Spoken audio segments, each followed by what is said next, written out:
네.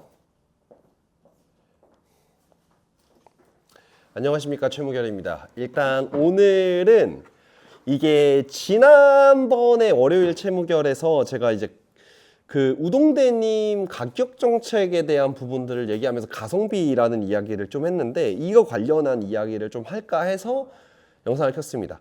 그리고 일단 저는 그래도 이래저래 막 뭘 많이 봅니다. 기본적으로 제가 관련된 이야기가 나온 것들은 다 보는데, 일단 이제 가성비, 이 가성비라는 말을 좀 가지고 이야기를 나누면서 그 누구도 이야기하지 않았었던 이제 이 가격에 영향을 주는 다양한 이슈들에 대해서 이야기를 좀 정리해서 알려드릴까 해서 영상을 켰습니다. 일단 가성비는 사실 네이버에 딱 가성비라고 치잖아요. 그러면 뭐라고 나오냐면 가격 대비 성능이라는 얘기가 나와요. 가성비 뜻 하면은 가격 대비 성능의 비율을 줄여 쓰는 말이다. 그러니까 즉 가성비는 저렴해야 된다라는 말이 아닌데, 가격 대비해서 성능이 우수한 걸 가성비라고, 이제 그냥 정확하게는 가성비가 좋다라고 표현할 수 있는 거라고 저는 생각을 해서 우동대님에 대한 이야기를 할 때 27만 원이지만 가성비라는 표현을 했었던 겁니다. 왜냐하면 결과론적으로 우동대님은 여러 가지 이유에서 가격을 책정했을 때 그 가격대에서는 그 퀄리티가 나오기가 어렵거나 거의 불가능한 수준으로 만들었다라고 개인적으로 자부하기 때문에 그렇게 말씀을 드렸던 거지, 가성비라는 말을 쓰기 위해서 꼭 뭐 특정 가격대 이하로 떨어져야 된다라고 생각은 하지 않습니다. 이 가심비라는 말이 생기면서 조금 뭐랄까 그거 한 것 같아요. 그러니까 좀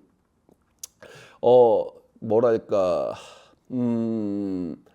복잡하고 애매해진 것 같아요. 그러니까 일반적으로 가성비 제품은 저렴한 제품이라고 생각을 하고, 가심비 제품들은 좀 가격대가 높지만 심리적인 만족감까지 줌으로써 조금 더 이제 뭐랄까 더 비싸도 나를 충분히 만족시켜주면 괜찮다, 뭐 이런 식으로 좀 많이 생각을 해주시는 경향이 있는 것 같은데, 저는 이제 가심비라는 말을 사실 거의 안 쓰거나 뭐 거의 안 쓴다고 보는 게 맞습니다. 이유는 되게 심플한데, 심리적인 만족감은 개개인적으로 너무 다르고, 너무 다르다는 거는 개인의 취향에 따라서 어떤 특정 제품이 심리적으로 굉장히 만족스러울 수도 있고 굉장히 불만족스러울 수도 있습니다. 그러니까 가격에 비해서 굉장히 뛰어난 스펙과 성능을 가지고 있는 제품도 어떤 분들에게는 심리적인 만족감을 줄 수 없는 제품도 있습니다. 왜냐하면 제품, 특히나 옷에서의 제품이란 결국에는 디자인적인 것과 내가 입었을 때의 실루엣적인 것과 그 다음에 그 제품이 표현하고자 하는 어떠한 무형의 어떤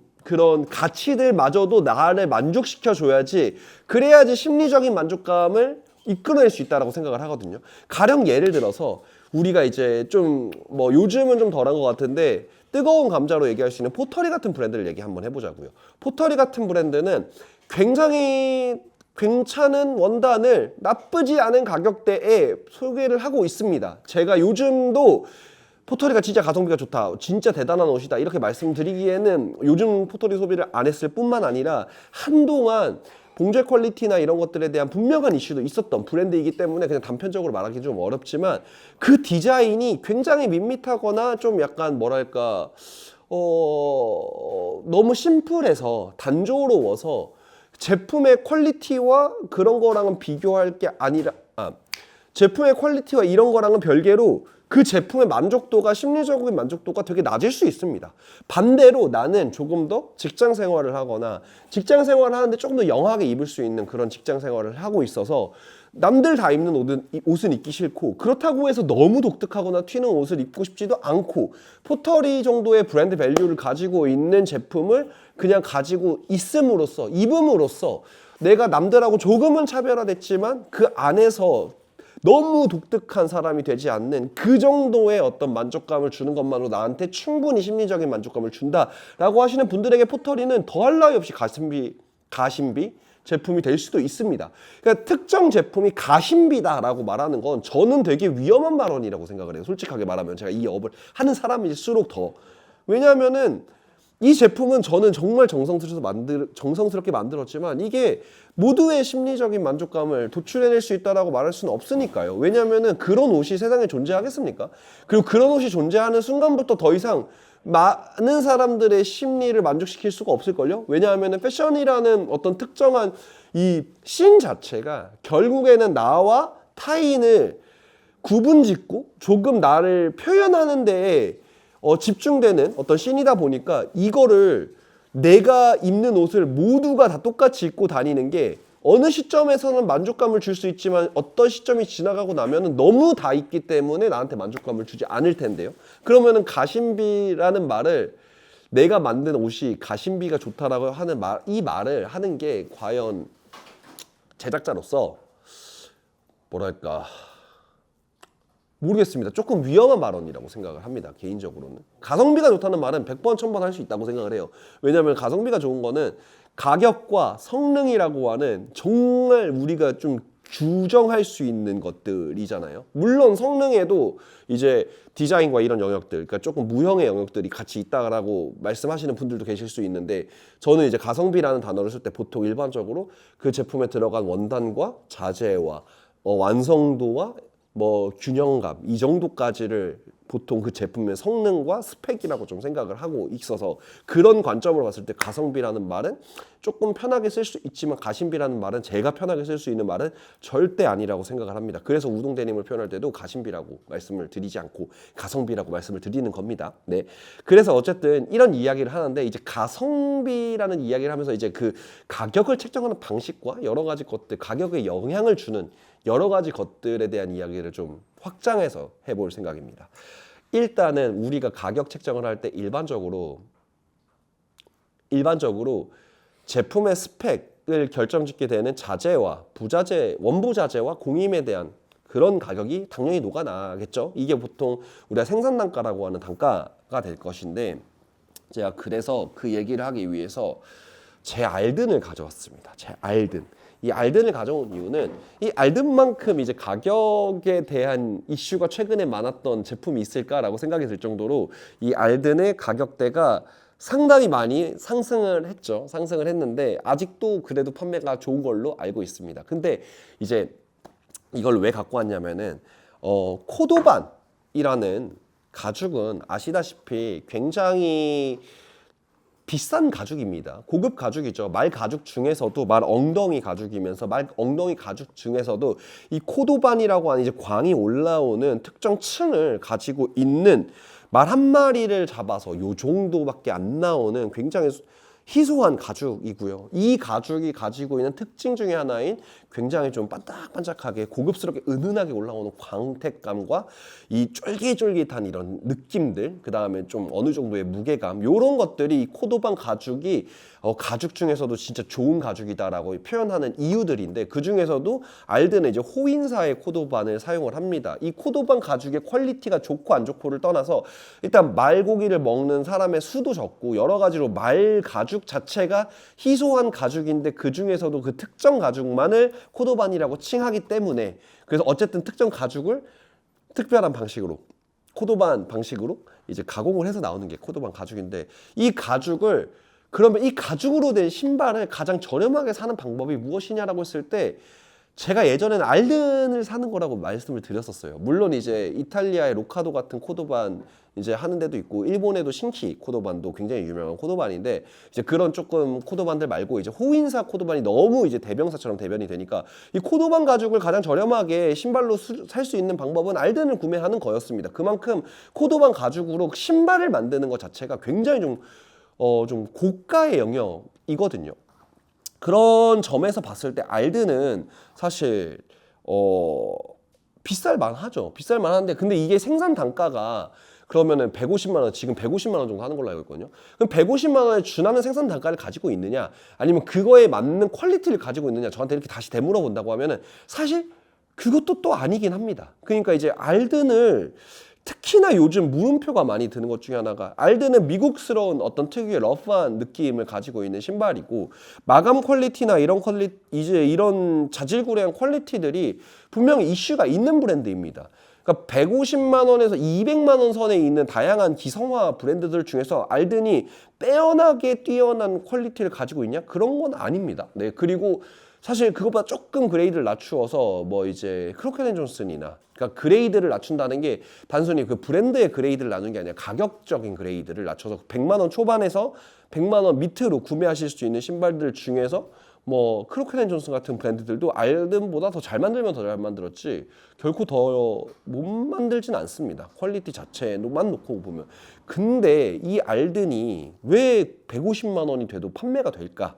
라는 걸 우리가 좀 생각을 해봤을 때 결국에는 이 브랜드가 가지고 있는 그 정체성과 브랜드가 가지고 있는 파워라고 생각을 해요. 브랜딩. 그래서 이게 많은 분들이 간과하고 한국 씬에서는 주장하기 어려운 영역에 가격에 영향을 미치는 어떠한 요소라고 생각을 하면은 좋을 것 같습니다. 이 브랜딩이라고 하는 거. 브랜딩에는 이제 결국에는 알든은 100년이 넘는 역사를 가지고 있고 그 역사의 가장 많은 부분 차지하는 게 바로 이 호인사 코도반을 사용을 한다라는 건데 일본에서 호인사 코도반을 사용해서 만들어지는 코도반 슈메이커들이 있습니다. 있는데 대부분 16만 엔, 17만 엔 이상 하는 그러니까 한마디로 170만 원 정도까지 올라갈 수 있는 그런 가격대를 형성하고 있는데 그래도 알든은 150만 원대라는 거죠, 사실은. 근데 물론 그렇다고 알든의 가격대를 저한테 뭐 100% 납득시킬 수 있냐 이것만으로 납득되냐라고 하면 저는 지금의 가격은 잘 모르겠습니다. 왜냐하면 제가 알든을 처음 구매했을 때는 사실 카프스킨 기준으로 7, 80만 원 그 다음에 코도반 기준으로 한 120만 원대였었거든요. 물론 거의 10년이 가까이 된 그런 이야기이긴 하지만 그런 물가 상승률이나 이런 걸 다 고려했을 때 뭐 지금 합리적이다라고 생각하시는 분도 계실 거고 저는 그렇지는 않지만 이유를 찾다 보면은 결국엔 그런 것 같아요. 알든이라는 브랜드이기 때문에 알든이라는 브랜드만큼 어쨌든 코도반을 꾸준히 소개를 하고 그 정도의 슈메이킹의 어떤 경력을 가지고 있으면서 흔하게 보실 수 있고 이 브랜드 자체를 신고 있다는 것만으로도 알든이라는 브랜드가 주는 파워가 결국에는 그 가격을 납득시키는 요소 중에 하나라고 생각을 합니다. 사실 이게 우리나라 브랜드를 제외한 다른 브랜드에서는 상당히 많이 일어나요. 그러니까 가령 예를 들어서 우리가 캡틴 선샤인 같은 브랜드의 가격대 뭐 코트가 뭐 2, 300만 원짜리도 있고 100만 원 중후반대 제품들도 있는데 근데 그 제품에 들어가는 원단도 좋고 당연히 좋죠. 일본 브랜드 대부분이 사실 같은 그레이드의 어떤 자재를 쓰고 있는 유럽 브랜드보다는 가격대가 훨씬 더 합리적인 거는 맞기는 합니다. 네.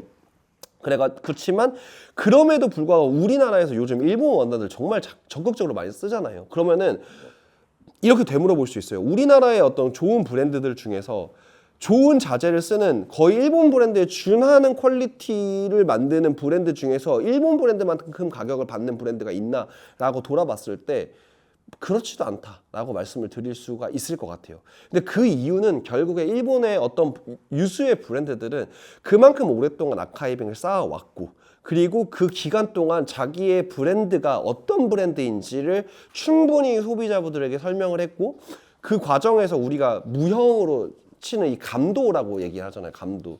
이 감도를 가지고 있기 때문이라고 저는 좀 쉽게 말씀을 드릴 수 있을 것 같습니다. 그래서 여러분들한테 좀 말씀드리고 싶은 게 결국에는 가격을 책정하는 요소에서 이 감도라고 하는 게 굉장히 무형적인 가치인데 어느 시점이 넘어가는 순간부터 가장 중요한 가치가 되기도 해요. 왜냐하면은 결국에 그 제품을 우리가 여기서 패션씬에서 제품을 구매하는 이유는 이 제품이 제일 좋아서가 아니라 이 제품의 퀄리티도 좋겠지만 이 퀄리티를 좋다라고 느끼게 하는 거는 결국에는 그 브랜드가 지금까지 보여준 감도와 어떠한 무형의 가치들이 같이 섞여서 그렇거든요. 그러니까 우리는 간과하면 안 되는 것 중에 하나는 어쨌든 이 감도가 무형이지만 이 감도 때문에 이 제품의 가격이 올라가고 내려가고 하는 거라고 생각을 하면 될 것 같습니다. 그리고 또 하나 여기서 이제 수요와 공급의 법칙이 또 영향을 미치죠. 그러니까 수요와 공급의 법칙이라 하면 결국에는 우리가 하는 저는 항상 말씀을 드리는데 저희가 하는 이 영역은 문화예술 중에서도 대중문화예술이라고 표현을 합니다. 대중문화예술. 그러니까 대중이 없이 성립이 안 되는 시장이다. 문화적인 백그라운드가 필요하고 예술적인 어떠한 표현도 필요하지만 결국에 이게 호소력 있게 대중과 만나야 된다라고 생각을 하거든요. 그러면은 결론적으로 가격을 결정하는 데 있어서 어쩔 수 없이 대중의 선택, 니즈, 그러니까 수요와 공급이 맞닿아 있느냐도 엄청 중요합니다. 그래서 제가 표현을 이렇게 많이 하거든요.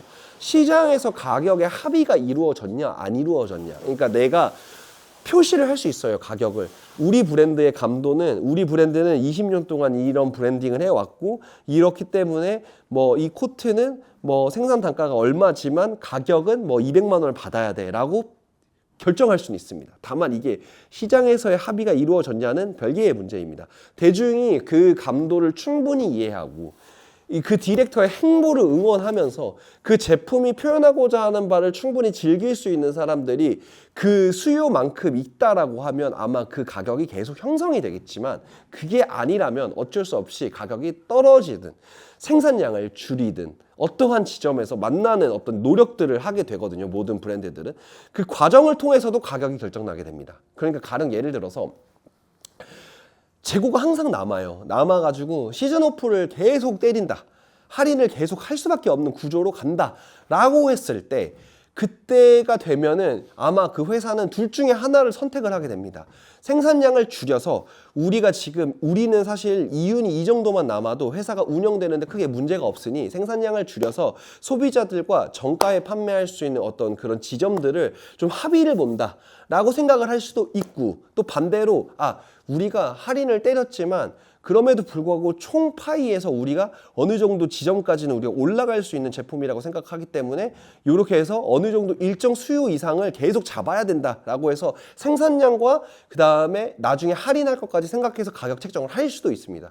이게 어떤 게 맞고 어떤 게 틀리다라고 말할 수는 없어요. 이게 각자 회사가 운영되는 방식과 구조가 다르고 회사가 최종적으로 지향하는 지향점이 다르다 보니까 모두가 천편일률적으로 이렇게 해야 되고 뭐 시즌 오프를 어느 정도 염두에 두고 상정하고 가격을 책정하는 브랜드는 잘못된 브랜드다라고 표현할 수가 없습니다. 오히려 이거는 제가 소비자분들한테 조금 더 납득시키고 싶은 부분인데 물론 이제 발매하자마자 일주일 뒤에 시즌 오프가 들어가는 그런 미친 브랜드가 있을 수도 있으니까 제가 그냥 강한 말로는 하진 않겠습니다. 그러니까 그런 거는 좀 눈 가리고 아웅식이긴 하지만 결국에는 시즌이 들어갔을 때 발매를 했을 때의 가격과 그 이후에 시즌이 거의 끝나갈 때쯤 하는 시즌 오프 가격은 다른 게 그 제품에 대한 가치로서도 맞는 거라고 생각을 해요. 왜냐하면 시즌에 충분히 즐기셨고 패션의 특징 중에 하나인 이번 시즌에 내가 이걸 즐긴다라는 관점에서 충분히 이미 즐겼기 때문에 나중에 시즌 오프가 들어서 가격이 할인이 된다라고 했을 때 그걸 억울해할 필요는 없다라고 생각을 해요. 왜냐하면은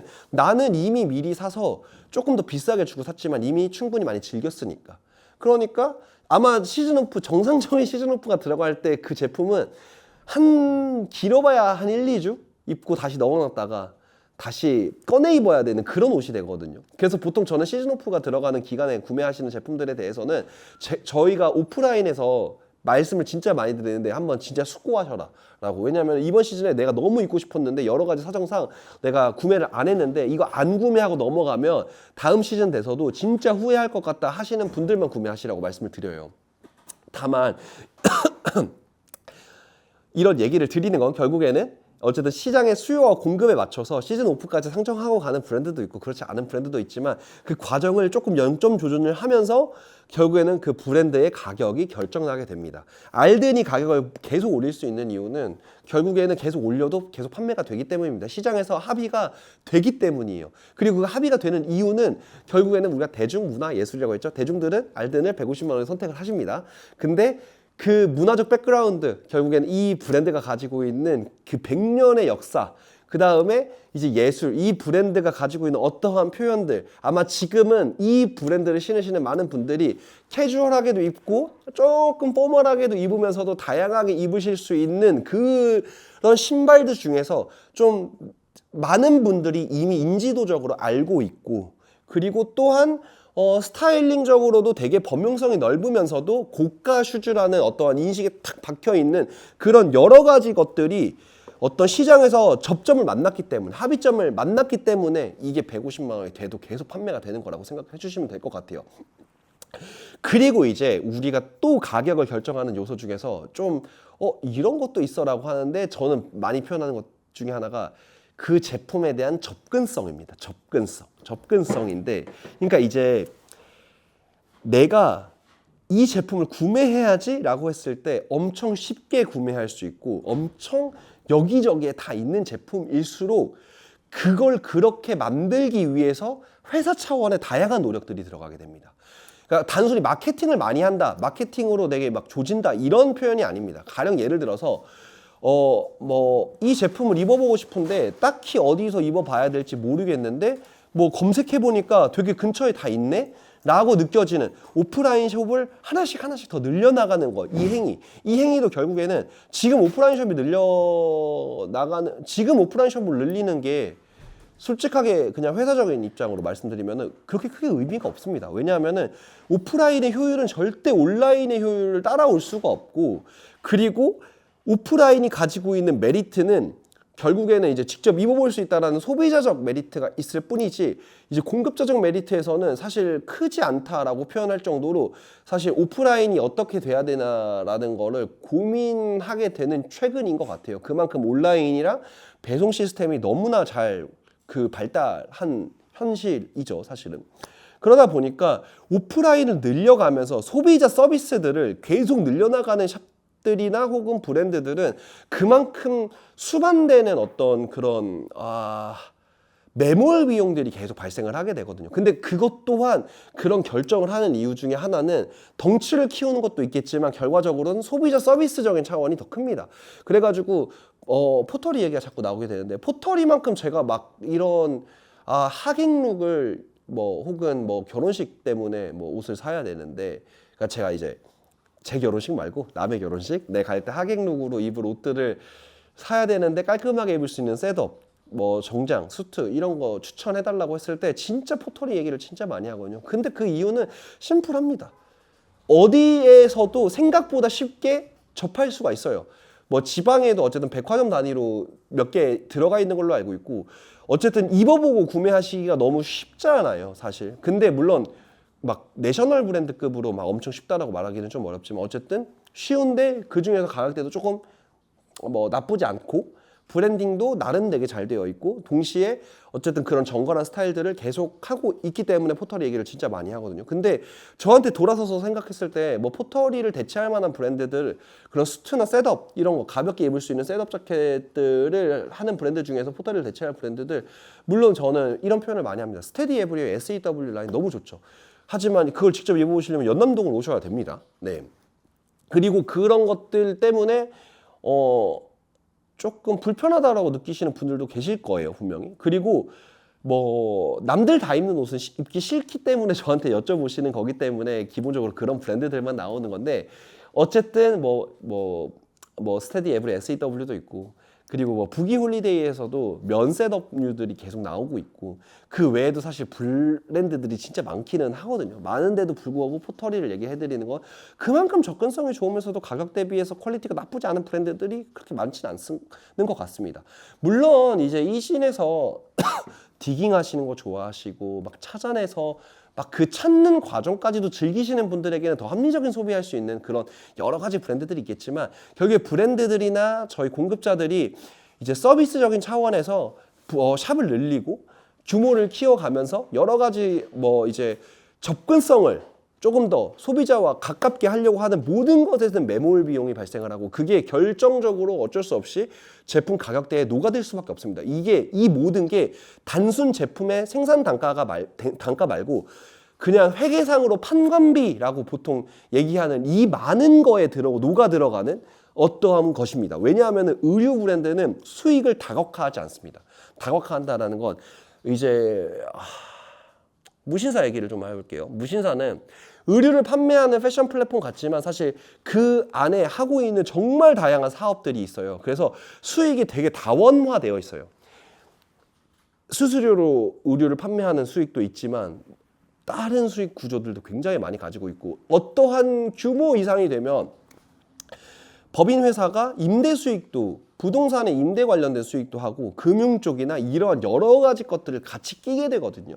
근데 대부분의 의류 브랜드들은 그렇지가 않습니다. 대부분의 의류 브랜드는 지금 판매하는 의류 이 제품이 곧 수익이고 이 수익을 어떻게 만들지를 고민하는 회사의 구조이다 보니까 단순히 제작 단가를 제외한 생산 단가를 제외한 판매 관리비라고 하는 판관비에는 수없이 많은 요소들이 있는데 그 중에 하나가 브랜딩. 그리고 브랜딩엔 아마 룩북도 있을 거고. 그리고 이제 회사 운영을 하는 데 있어서 회사의 볼륨이 커지면은 당연히 사람도 늘어나고 이 모든 것들이 다 수반되어서 만들어지는 게 결국에는 여러분들이 겪게 되는 가격입니다. 그래서 제가 이 얘기를 왜 해드리냐면은 저는 많은 분들한테 이런 이야기들을 해요. 이미 편집샵이나 도메스틱 브랜드나 패션 브랜드를 소비하시는 분들에게 사실 이 분들을 조금 나쁘게 얘기하면 사치를 하고 있다라고 표현을 합니다. 왜냐하면 이 영상을 보신 여러분들 셔츠가 없어서 셔츠를 구매하러 다니시는 게 아닐 거고 자켓이 없어서 자켓을 구매하러 다니시는 게 아닐 거예요. 셔츠 중에서 나한테 잘 어울리는 내가 좋아하는 셔츠 그리고 내가 입고 싶은 자켓을 찾으시는 걸 좋아하시는 거죠. 그러다 보니까 그 과정에서는 단순히 이 옷을 의복에 이제 의식주의 의로서 입는 게 아니라 내가 의복으로 입으면서도 나를 표현한 어떤 수단으로서 내가 좋아하는 어떠한 뭐 자아를 실현하는 어떤 이제 도구로서 계속 꾸준히 소비를 하고 계시는 건데 그러면은 어쩔 수 없이 거기에 따른 가격들이 매겨진다라고 생각을 해주시면 좀 감사드릴 것 같아요. 그래서 이제 저는 저희 제품들이 다 가성비가 좋다라고 생각을 해요. 대부분의 제품들은. 왜냐하면 그 가성비가 좋다는 건 그 정도 퀄리티와 그 정도 제품력과 그 정도 브랜딩을 갖고 있는데 가격을 합리적으로 선정하고 있다라고 생각을 하고 있어서 그래서 저희가 갖고 있는 브랜드들은 생각보다 할인이 많이 없습니다. 또한 시오타 같은 해외 브랜드, 국내의 판가를 납품받아오는 저희가 직접 정할 수 있는 브랜드들은 정말 합리적으로 정하려고 노력을 합니다. 그래서 시오타 남들 다 할인할 때 저희는 할인 안 했죠. 왜냐하면 저희는 할인을 한 가격이 저희 정가였었어요. 왜냐하면은 이거는 그분들이 잘못했다, 내가 옳다가 아니라 그냥 제가 그 제품을 소개하고 싶은 방식인 것 같아요. 네. 저희 샵 자체가 할인에 인색한 이유는 그만큼 합리적으로 가격 설정을 할 수 있으면 가격 설정을 합니다. 다만 이제 가격 설정권이 다른 사람들에게 있어서 이미 설정된 가격에서 시즌 오프도 하고 그런 브랜드들이 있다라고 하면 그것도 따르죠, 당연히 저희는. 근데 어쨌든 이런 얘기를 했던 이유는 결과적으로는 저희는 가격 대비해서 성능이 굉장히 좋은 제품들을 소개하고 판매하려고 노력하지만 결국엔 이것도 완전히 의복으로서 내가 그냥 내 몸을 보호하고 어쨌든 옷은 입어야 벌거벗고 나갈 수는 없잖아요. 입어야 되니까 입어야 되는 의복으로서만 역할하는 제품들을 소개하지 않기 때문에 이미 저희 샵에 들어오는 순간부터 아마 그냥 단순 의복 그 이상의 것들을 원하시는 분들이 저희한테 온다라고 생각을 하고 있거든요. 그래서 아마 이 영상을 보시는 분들도 그런 데에서 조금 더 가격을 결정하는 데 있어서는 다양한 것들이 있으니 조금 더 열린 마음으로 생각해 주셨으면 하는 마음에서 영상을 좀 촬영을 했다라고 생각을 하면 좋을 것 같아요. 그래서 좀 두서없이 말씀을 드리기는 했지만 결과론적으로는 제품의 가격을 결정하는 건 단순히 생산 단가가 끝이 아니다. 브랜딩에 들어가는 룩북 촬영 뭐 등등등 모든 것들이 다 있고 그간의 아카이빙, 그 대표님 머릿속에 있는 것들을 구성하는 기간 동안 생겼던 어떤 무형의 가치들도 존재하고 그 회사가 운영 유지될 수 있는 운영비도 분명히 존재하고 그리고 이제 접근성을 높이기 위해서 하는 정말 다양한 시도들도 이게 한 통속으로 다 묶여서 제품의 가격을 결정한다라고 생각을 하시면 될 것 같습니다. 아마 제가 진짜 장담하는데 이 알든이라는 브랜드가 만약에 백화점에 다 깔려가지고 진짜 전국 어디에서도 다 볼 수 있는 그런 브랜드가 되잖아요. 그럼 가격 더 오릅니다. 네, 어쩔 수가 없어요. 유통에 들어가는 비용이 그럴 수밖에 없으니까. 네. 그래서 오늘은 아마 이런 얘기를 좀 하고 싶었습니다. 왜냐하면 이제 가성비라는 이야기가 좀 되게 자극적이다라고 생각하시는 분들이 있었어가지고 그래서 어쨌든 여러분들 한번 여러 가지로 고민해 보시길 바라겠습니다. 그리고 아마 점점 우리나라 브랜드들의 가격대가 높아지거나 낮아지거나 둘 중에 하나로 계속 귀결될 것 같아요. 왜냐하면은 결국에 낮아지는 거는 생산 단가에 최대한 근접하게 계속 거품을 빼가면서 어떻게든 살아남기 위한 어떠한 방향성이 될 것이고, 그리고 지금까지 어쨌든 이 적지 않은 시간 동안 어떤 브랜딩을 해오셨던 브랜드들이 이제 종종 생기고 있거든요. 이 대표님들은 조금 더 고급 제품들과 그런 것들을 조금 더 호소력 있게 발버둥 치면서 가격대가 점점 더 높아지는 어떠한 그 과정들을 아마 거치지 않을까 싶어요. 아마 그렇게 되면 결과론적으로 우리나라에서도 진짜 우리가 좀 부러워하는 일본의 정말 멋진 브랜드들, 아카이빙도 탄탄하고 브랜드 헤리티지뿐만 아니라 어떤 브랜드의 브랜딩 자체도 탄탄한 감도 있는 브랜드들이 점점 나타나겠죠. 왜냐하면 어쨌든 저희가 이 씬이 활성화된 지가 물론 길지 않지만 적지 않은 시간 동안 이 활성화가 되면서 지금까지 나아왔으니까, 제가 몇 년 전까지만 해도 저희 쪽에 있는 이제 여러 가지 한국 브랜드들은 진짜 가성비가 좋다라는 표현을 거의 모든 분들에게 말씀을 드렸는데, 그 이유는 결국에는 그겁니다. 그 정도 퀄리티의 원단과 그 정도 퀄리티의 완성도를 가지고 있으면서 이 정도 감도를 가지고 있는데 이 가격대다?